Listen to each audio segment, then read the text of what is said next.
Hello everyone, मेरा नाम है उत्कर्ष मिश्रा। आज हम पालमपुर का जो चैप्टर है, आज की इस वीडियो में पालमपुर का चैप्टर ख़त्म हो जाएगा फाइनली।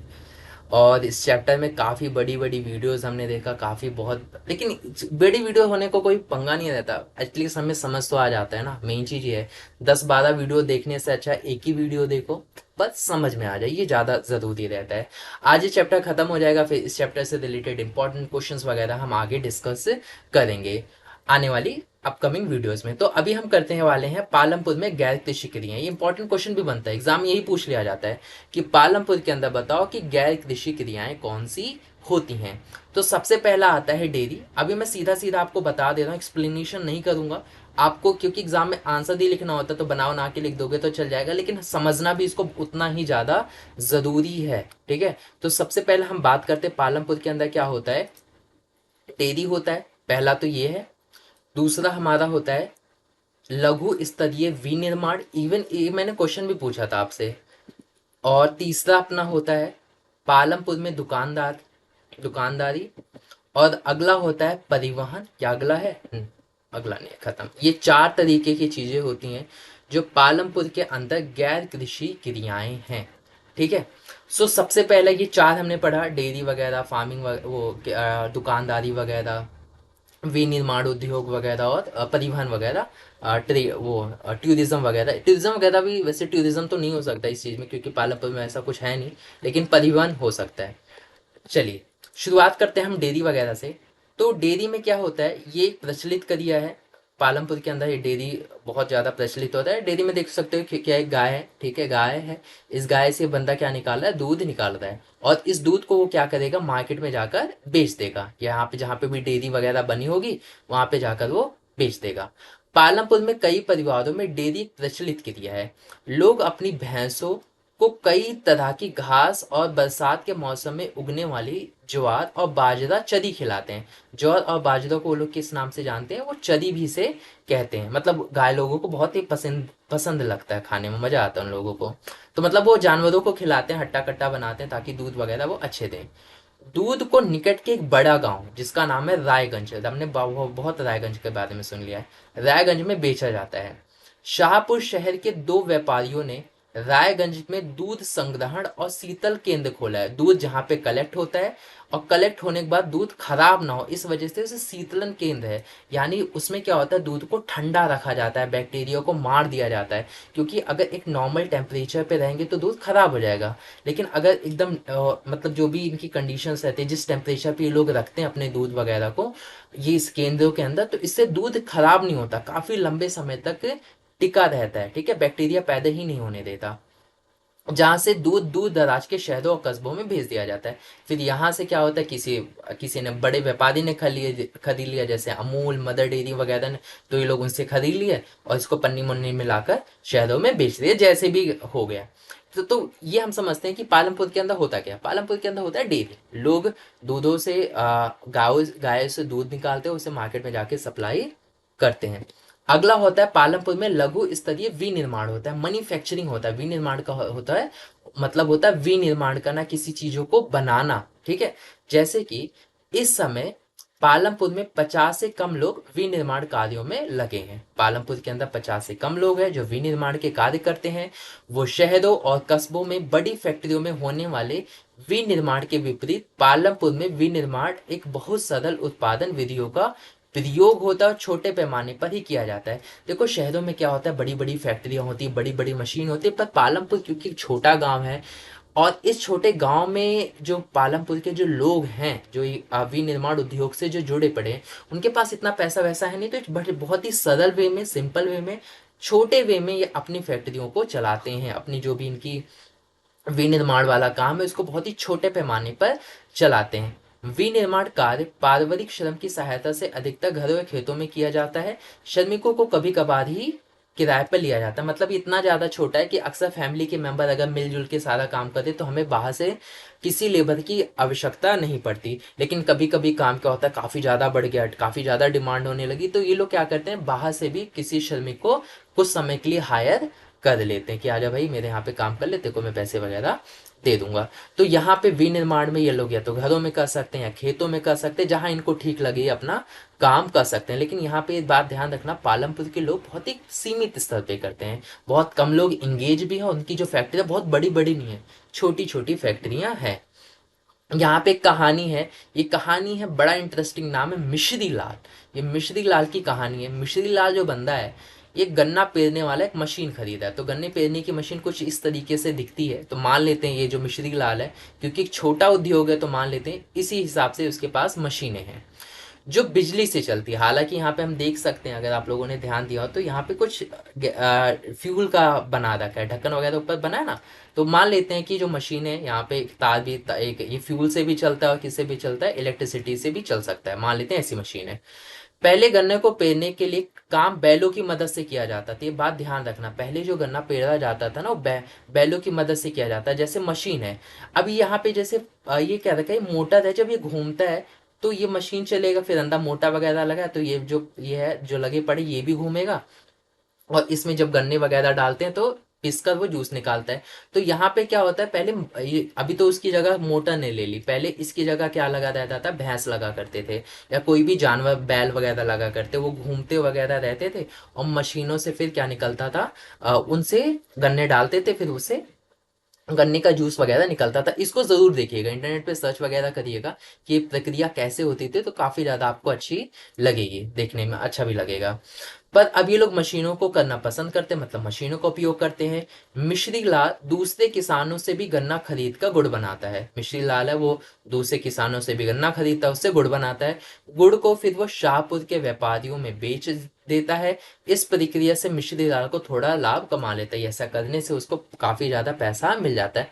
तो मिश्री लाल यहाँ पे किस चीज को मैन्युफैक्चर कर रहा है, किस चीज का विनिर्माण कर रहा है, ये विनिर्माण कर रहा है गन्ने से बना रहा है, ये गुड़ बना रहा है। तो हमें पता था कि विनिर्माण क्या होता है, कि किसी भी नेचुरल प्रोडक्ट्स का यूज करके, नेचुरल चीजों का उपयोग करके उसकी कहते हैं रूपरेखा को बदल लेना, सिंपल शब्दों में। जैसे फॉर एग्जांपल गन्ना है, गन्ना एक नेचुरल प्रोडक्ट है, गन्ने को निकाल के मैंने गन्ने को उपयोग वगैरह करके मैंने चीनी बना दिया, गुड़ बना दिया, तो मैंने कौन सी एक्टिविटी की है, मैन्युफैक्चरिंग की एक्टिविटी की है। फॉर एग्जाम्पल कॉटन है, ठीक है, अब कॉटन है, कॉटन से मैंने कप टी शर्ट बना दिया, तो टी शर्ट कहाँ पे बना है, जहाँ किसी फैक्ट्री में किसी मशीन के द्वारा, तो ये किस में आ जाता है, मैन्युफैक्चरिंग में आ जाता है, यानी विनिर्माण में आ जाता है। तो अब ये क्वेश्चन बनता है, मिश्री लाल अपना गुड़ गांव में ना बेचकर शाहपुर के व्यापारियों को क्यों बेचता है, भाई वो गांव में क्यों नहीं बेच रहा अपना गुड़, वो व्यापारियों को क्यों बेच रहा है, इसका आंसर कमेंट सेक्शन में करिए। अगला आता है पालमपुर में दुकानदार। पालमपुर के लोग हैं वो दुकानदारी भी करते हैं। पालमपुर के ज़्यादा लोग व्यापार वस्तु विनिमय नहीं करते, ज़्यादा लेन देन वगैरह नहीं करते। वे पालमपुर के व्यापारी वे दुकानदार है जो शहरों से थोक बाजारों में कई प्रकार की वस्तुएं खरीदते हैं और उन्हें गांव में लाकर बेचते हैं। यानी क्या करते हैं, शहरों में जाते हैं, ढेर सारी वस्तुएं खरीदते हैं और उन वस्तुओं को लाके गांव में बेचते हैं। इवन आप लोगों ने देखा भी होगा, कई लोग जो गांव जाते हैं, जो गए आते जाते रहते हैं, उन लोगों ने देखा भी होगा कि गांव में छोटे छोटे जनरल स्टोर रहते हैं, जो चावल रखते हैं, गेहूं रखते हैं, चाय, तेल, बिस्कुट, साबुन, जो भी ज़रूरत के सामान होते हैं वो सारी चीज़ें रखते हैं, पेन पेंसिल सब चीज़ वो रखते हैं। और कभी कभी उनके पास कपड़े भी मिल जाते हैं, मतलब वो कपड़े भी रख लेते हैं, पेन भी मिल जाएगी, चाय भी मिल जाएगी, तेल भी मिल जाएगी, मतलब मल्टी टैलेंटेड, मल्टी फैसिलिटीज़ उनके पास रहती है, बहुत सारी उनके पास चीज़ें रहती है। कुछ परिवारों ने जिनके घर बस स्टैंड के निकट है, अपने घर में एक बार छोटी दुकान भी खोल ली, वो खाने की चीजें भी बेचते हैं। जैसे मान लेते कोई पर्सन है, उसका ये है जमीन, ये जा रही है रोड, चलती फिरती रोड है, तो इसका यहाँ पे घर है, तो अपने घर के आगे ना वो खोल लेते हैं, स्टॉल वगैरह खोल लेता है, जैसे चिप्स वगैरह बेच रहा है ना, ऐसे जो आने जाने वाले लोगों को पसंद आ जाए। कोई आपने देखा होगा ढाबा वाबा ये लोग खोल लेते हैं ना, इस तरीके की चीज इसने छोटा मोटा अपना स्टॉल खोल रखा है। अब एक कहानी है, वो कहानी है करीम की कहानी। करीम की कहानी में क्या पता चलता है, करीम एक कंप्यूटर केंद्र खोला गया, ऐसा कंप्यूटर केंद्र है जहाँ पे बच्चों को कंप्यूटर वगैरह सिखाया जाता है। हाल के वर्षों में कई विद्यार्थी जो शाहपुर शहर में कॉलेज जाने लगे थे, कि कई विद्यार्थी ऐसे थे जो आगे की पढ़ाई के लिए कॉलेज जाने लगे थे, क्योंकि हमें पता है पालमपुर में कोई कॉलेज वगैरह नहीं था। करीम ने देखा कि गांव के कई छात्र शहर की कंप्यूटर कक्षाओं में जाते हैं। करीम ने महसूस किया कि लोग शाहपुर जाते हैं और वहीं पर वो कंप्यूटर वगैरह की क्लासेस वगैरह लेते हैं। गांव में दो महिलाओं के पास कंप्यूटर अनुप्रयोग डिग्री भी है। उसने सोचा गांव में यार हमारी दो ऐसी महिलाएं भी जो जिनको कंप्यूटर की अच्छी नॉलेज है, उनके पास डिग्री वगैरह भी है, तो उसने उन्हें काम पर लगाने का निश्चय किया। उसने सोचा क्यों ना मैं एक अपना केंद्र खोलूं जहां पे बच्चों को मैं खुद ही पढ़ाऊं और इन टीचर्स को मैं हायर कर लूं। उसने कंप्यूटर खरीदे और अपने घर में बाजार की ओर खुले बाहर के कमरे में कक्षाएं प्रारंभ कर दी। यानी मार्केट में, जैसे मार्केट है, चलती फिरती मार्केट है, तो ये रोड है मान लेते हैं, यहीं आसपास मार्केट लग रही है, तो उसने क्या कर दिया, अपना यहीं पे केंद्र खोल लिया। ठीक है, बाहर का जो कमरा था, मतलब बाहर की साइड, ताकि लोग देखें कि भाई यहाँ पे खुला वगैरह है, तो वहां पे उसने शुरू कर दिया अपना ये कंप्यूटर बच्चों को सिखाना, और उसने टीचर्स को भी हायर कर लिया। हाई स्कूल के छात्रों ने पर्याप्त संख्या में इन कक्षाओं में आना प्रारंभ कर दिया, और जो बच्चे थे अब ये देख देख के कि उनको कंप्यूटर सीखने का है, वहां जाने से अच्छा तो मैं यहीं सीख लूँ, तो लोग यहाँ सीखने लगे और उसके पास बच्चे अब आ रहे हैं। क्वेश्चन बनता है, मतलब इस पूछा जा रहा है, कदीम की पूंजी और श्रम किस प्रकार मिश्री लाल की पूंजी से और श्रम से भिन्न है। दोनों कहानी पढ़ी, कदीम की पढ़ी, मिश्री लाल की पढ़ी, तो आप मुझे कमेंट सेक्शन में बताओ कि मिश्री लाल कौन सा काम कर रहा है और कदीम कौन से काम कर रहा है, इन दोनों में फर्क क्या है। कदीम किस सेक्टर में काम कर रहा है, कौन से सेक्टर से जुड़ा है, और जो मिश्री लाल है ये कौन से सेक्टर से जुड़ रहे हैं। और एक चीज बता दो, ये दोनों ही अलग सेक्टर से बिलोंग करते हैं, तो कौन है वो आप कमेंट में बताना। अगला आता है परिवहन। तेजी से विकसित होता एक क्षेत्र है परिवहन, एक ऐसा क्षेत्र है जो तेजी से विकसित हो रहा है। पालमपुर और रायगंज के बीच सड़क कई प्रकार से वाहन चलते हैं। हमने बताया था कि जैसे पालमपुर है, पालमपुर से रायगंज जाने के लिए सड़क जो बनी है उसमें कई तरह के हमें वाहन देखने को मिलते हैं। हमने याद करो, रिक्शे वाले, टांगे वाले, जीप, ट्रैक्टर, ट्रक ड्राइवर तथा अन्य परंपरागत बैलगाड़ियां। अब तो बैलगाड़ियां बहुत कम हो गई, लेकिन मान लेते हैं बैलगाड़ियां भी चल रही हैं। और दूसरी गाड़ियां चलाने वाले वहां लोग दिखते हैं। वे लोग हैं जो परिवहन सेवाओं में शामिल, वो ऐसे लोग हैं जो परिवहन सेवाओं में शामिल है, जो एक जगह से दूसरी जगह तक बंदों को ड्रॉप करते हैं, जैसे बस वगैरह हैं, ये सारी परिवहन सेवाएं तो होती हैं। वे लोगों और वस्तुओं को एक जगह से दूसरी जगह पहुंचाते हैं, लोग हो सकते हैं या फिर वस्तुएं हो सकती हैं, वो एक जगह से दूसरी जगह तक पहुंचाते हैं और इसके बदले उन्हें पैसे मिलते हैं। गत कई वर्षों में परिवहन से जुड़े लोगों की संख्या भी बढ़ी और काफी आने वाले सालों में, कई सालों में उनकी जो लोग हैं वो भी बढ़ गए, मतलब ज्यादा से ज्यादा लोग परिवहन वाले काम कर रहे हैं, मतलब वो ट्रक चला रहे हैं या फिर बैलगाड़ी चला रहे हैं, जीप चला रहे हैं, ट्रैक्टर चला रहे हैं, कुछ भी चला रहे हैं, और उससे मतलब लोगों की संख्या बढ़ रही है, परिवहन में भी लोग जुड़ रहे हैं। कहानी आती है किशोर की। किशोर एक खेतीहर मजदूर है, उसके पास खेती है और वो मजदूरी भी करता है, मतलब खेती में मजदूर है, वो खेती वगैरह करता है। अन्य ऐसे श्रमिकों को भांति किशोर अपनी मजदूरी में अपने घर परिवार की आवश्यकता पूरी करने में कठिनाई होती है। तो मजदूरी से उसको उतना ज्यादा पैसा वगैरह मिलता है नहीं, मजदूरी करता है उसको इतना ज्यादा पैसा वगैरह मिलता नहीं है, तो क्या करता है, उसको बहुत ही ज्यादा प्रॉब्लम होती है घर चलाने में। कुछ वर्ष पहले किशोर ने बैंक से कर्ज लिया, बैंक वालों ने इसे कर्ज दे दिया। एक सरकारी कार्यक्रम अंतर्गत था, उसे बैंक वालों ने कार्यक्रम वगैरह चला था, इसको मान लेते सरकार वगैरह ने कोई स्कीम वगैरह निकाली थी, तो उस स्कीम के थ्रू इसको पैसे मिल गए, लोन मिल गया, जिससे भूमिहीन निर्धन परिवारों को सस्ते कर्ज दिए गए, यानी इसके पास जमीन भी नहीं है। तो ये एक ऐसा परिवार था जिसके पास जमीन नहीं था और सरकार ने स्कीम निकाला था, जिनके पास जमीन वही नहीं है उनको हम पैसा वगैरह देंगे, बैंक पैसा देगा, तो इसने ले लिया पैसा। किशोर ने इस पैसों से एक भैंस खरीदी, अब वह भैंस का दूध बेचता है। अब अपने उसी अपनी उसने भैंसा गाड़ी भी बना ली है, जैसे यहाँ पे फॉर एग्जाम्पल ये भैंस है और इसने पीछे भैंस के पीछे एक बैलगाड़ी भी बना ली है। ठीक है, ऐसे ऐसे उसने बैलगाड़ी भी बना ली है जिससे वह कई प्रकार के सामान ले जाता है।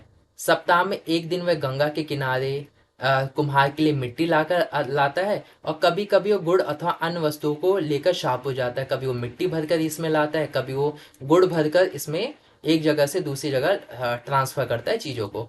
हर एक महीने में परिवहन संबंधित कोई ना कोई से काम मिल जाता है, इससे रिलेटेड किस किस पास गाड़ी है तो कोई ना कोई से काम मिल जाता है।